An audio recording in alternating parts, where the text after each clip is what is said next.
Assalamualaikum warahmatullahi wabarakatuh. Kami dari kelompok 8 yang beranggotakan saya sendiri, Rizka Raga Fitriana, dan rekan saya, Meli Rosita. Di sini kami akan mempresentasikan makalah kami yang bertemakan etika bisnis dan berwirausaha. Materi pertama akan disampaikan oleh saya sendiri. Silakan kepada teman-teman untuk menyimak. Yang pertama yaitu pengertian etika bisnis. Etika yang berasal dari bahasa Yunani, etikos, mempunyai beragam arti. Yang pertama yaitu sebagai analisis konsep-konsep mengenai apa yang harus, benar, salah, wajib, tanggung jawab, dan lain-lain. Dan yang kedua, pencarian ke dalam watak moralitas atau tindakan-tindakan moral. Yang ketiga, pencarian kehidupan yang baik secara moral.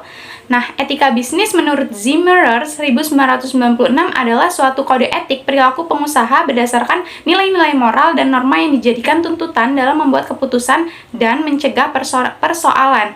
Nah, jadi etika bisnis itu adalah suatu kode etik perilaku pengusaha berdasarkan nilai-nilai moral dan norma yang dijadikan tuntutan dalam berusaha dan memecahkan persoalan-persoalan yang dihadapi di dalam suatu perusahaan. Selanjutnya, norma etika bisnis atau kewirausahaan. Selain etika dan perilaku yang tidak kalah penting yang dalam dunia bisnis itu adalah norma etika. Menurut Zimmer, ada 3 tingkatan norma etika, yaitu yang pertama, hukum, berlaku bagi masyarakat umum, dan yang kedua, kebijakan dan prosedur organisasi, memberi arah khusus bagi setiap orang dalam organisasi di dalam mengambil keputusan sehari-hari.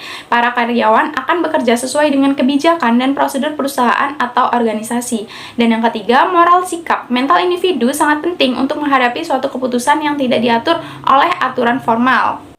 Yang selanjutnya yaitu prinsip etika dan norma kewirausahaan. Yang pertama, prinsip tanggung jawab terhadap pelaksanaan pekerjaan dan hasilnya. Tanggung jawab atas dampak profesi terhadap kehidupan dan kepentingan orang lain. Dan yang kedua, prinsip keadilan atau first come first service. Nah, adil dalam konteks kewirausahaan adalah suatu pemberian hak seseorang oleh seorang wirausahawan sehingga terciptanya keuntungan antar sesama manusia tanpa merugikan satu pihak. Nah, yang ketiga yaitu prinsip otonomi atau kebebasan sepenuhnya dalam menjalankan profesinya. Prinsip otonomi dibatasi oleh tanggung jawab dan komitmen profesi. Pemerintah boleh campur tangan untuk keselamatan umum. Dan yang keempat, prinsip integritas moral. Komitmen pribadi untuk menjaga keluhuran profesinya, nama baiknya, dan juga kepentingan orang lain dan masyarakat. Selanjutnya yaitu prinsip-prinsip etika dan perilaku bisnis. Yang pertama itu ada kejujuran, integritas, memelihara janji, kesetiaan, kewajaran atau konflik, suka membantu orang lain, hormat kepada orang lain, warga negara yang bertanggung jawab, mengejar keunggulan, dan dapat dipertanggungjawabkan. Cukup dari saya, materi yang selanjutnya akan disampaikan oleh rekan saya yaitu Meli Rosita. Baik, di sini saya akan menjelaskan tentang pentingnya etika bisnis. Semua keputusan perusahaan sangat mempengaruhi dan dipengaruhi oleh pemilik kepentingan. Pemilik kepentingan adalah semua individu atau kelompok yang memiliki kepentingan dan berpengaruh terhadap keputusan perusahaan. Menurut Zimmerer, yang termasuk kelompok pemilik kepentingan yang mempengaruhi keputusan bisnis adalah yang pertama yaitu para pengusaha dan mitra usaha. Maksudnya, selain merupakan pesaing, para pengusaha juga merupakan sebagai mitra. Sebagai mitra, para pengusaha merupakan relasi usaha yang dapat bekerja dalam menyediakan informasi atau sumber peluang. Yang kedua yaitu petani dan perusahaan pemasok bahan baku. Di sini maksudnya pasokan bahan baku yang kurang bermutu dan lambat dapat mempengaruhi kinerja perusahaan. Yang ketiga yaitu organisasi pekerjaan yang mewakili pekerjaan. Maksudnya, organisasi atau serikat pekerja dapat mempengaruhi keputusan melalui proses tawar-menawar secara kolektif. Yang keempat, pemerintah yang mengatur kelancaran aktivitas usaha. Pemerintah ini dapat mengatur kelancaran aktivitas usaha melalui serangkaian kebiasaan yang dibuatnya. Yang kelima yaitu bank penyandang dana perusahaan. Bank selain fungsinya sebagai jantung perekonomian, secara makro juga berfungsi sebagai lembaga yang menyediakan dana perusahaan. Selanjutnya yang keenam yaitu investor penanam modal.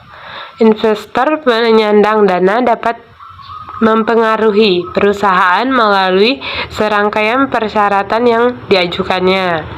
Yang ketujuh yaitu masyarakat umum yang dilayani. Mereka akan menanggapi dan memberikan informasi tentang bisnis. Dan yang kedelapan yaitu pelanggan yang membeli produk, barang dan jasa yang akan dihasilkan.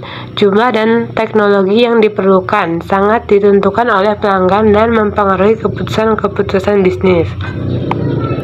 Materi yang selanjutnya yaitu cara mempertahankan standar etika. Yang pertama yaitu ciptakan kepercayaan perusahaan. Yang kedua, kembangkan kode etik. Dan yang ketiga, jalankan kode etik secara adil dan konsisten. Dan yang keempat, lindungi dan perorangan. Yang kelima, adakah pelatihan etika?